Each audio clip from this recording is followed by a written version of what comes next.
Antonio Brown, a wide receiver was a wide receiver playing for the Tampa Bay Buccaneers. If you guys don't know, Antonio Travis Brown Sr., Antonio Brown, he had like a little meltdown thing this past Sunday, and then ended up taking up, his shoulder pads and his equipment and his gloves, and was throwing things in the crowd, and then ended up running. No, I guess running shirtless into an end zone. Not the type of shirtless running I would like to see, but nonetheless he did that, and it was like a thing. You know what I mean? It made for sure. Obviously, it's gonna make news and everything, but it's not so much of what happened. It's who the person is, or you know what I mean. If I would have told you, hey, man, some freaking a football player, without even saying any name, I'd be like, man, this dude freaking took off his clothes and was throwing stuff to the fans, and then just ran back to the locker room, took his shirt off while the other football players were still playing, mind you. You'd be like, well, what the fuck? That's crazy anyway. But because it's Antonio Brown, it's a big thing. He can't seem to find the right footing and can't seem to like do the right things. You know what I mean? When it sucks, especially me being a Raiders fan. You see the fucking, you see the little Raiders shit? Me being a Raiders fan, knowing that we had him for about a couple weeks for preseason. I think he only played like I think he caught like one ball, one game, maybe at most. And knowing that especially at that time, he was so fucking good, It had just left the Steelers. The Raiders had picked him up, which he was going to get a sweet deal, by the way. Millions. I mean, you're talking about millions and millions. And he ended up being traded. I think he went to the Patriots after that, if I'm not mistaken. He went to the Patriots and was there for like one game maybe at that. And then to the Bucks, because he had a bunch of legal stuff and issues outside of football that, he couldn't seem to control or contain. But yeah, so if you know his history and everything, I don't want to have to go dive deep into this, because I'm not a fucking reporter, a sports reporter, or an analyst of any type of sort. So I don't claim to be. But if you kind of followed in with all these stories and I guess you would say chapters in this dude's life, it's just been up and down, dude. Like literally an up and down roller coaster, and it's kind of sad to see, because I feel like, again, I'm not no expert on this. This is just the outside looking in. I feel like there's more going on than what seems to be reported, or what seems to have the trickle effect being talked about, right? We're talking about the actions for sure, rightfully so. And, there was music videos. He was making music. I remember he was squaring off with Logan Paul at one point and was going to try boxing, and then had like domestic stuff going on. And when he was on the lives, and then the police, and then freaking windows or rocks, and then doing stuff with the kids in front, and then the fake Vax card, all that stuff, right?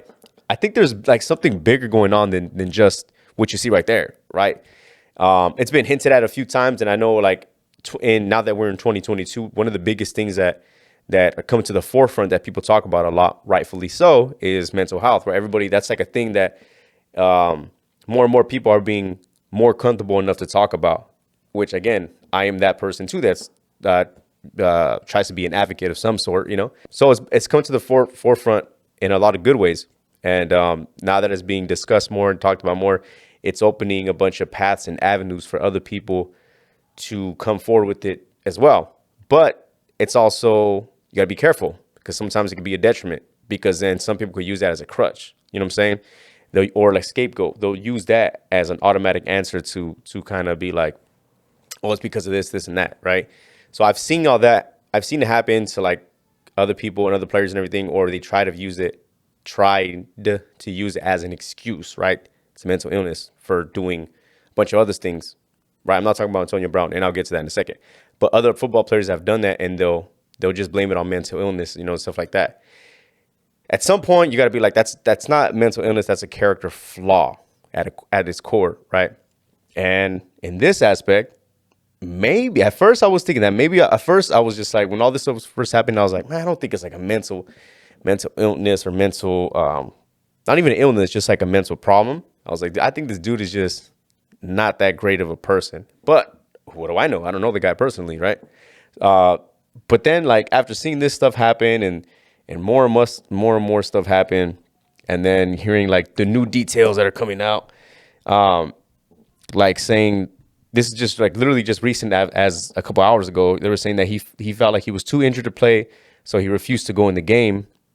Going into week 17, Brown had been dealing with an ankle injury that kept him out of the practice on, both Thursday and Friday. And he felt like it was the same ankle that got injured that's caused him to miss, multiple games this year.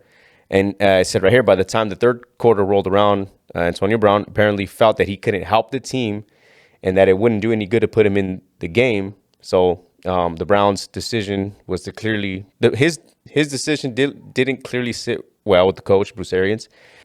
Apparently, he told him, like, hey, you still got to go out there. That's a coach. It's football. You're in the game. I mean, it's a coach is going to coach. You know what I mean? Like, what the hell do you expect? Coach is going to say that shit all the time.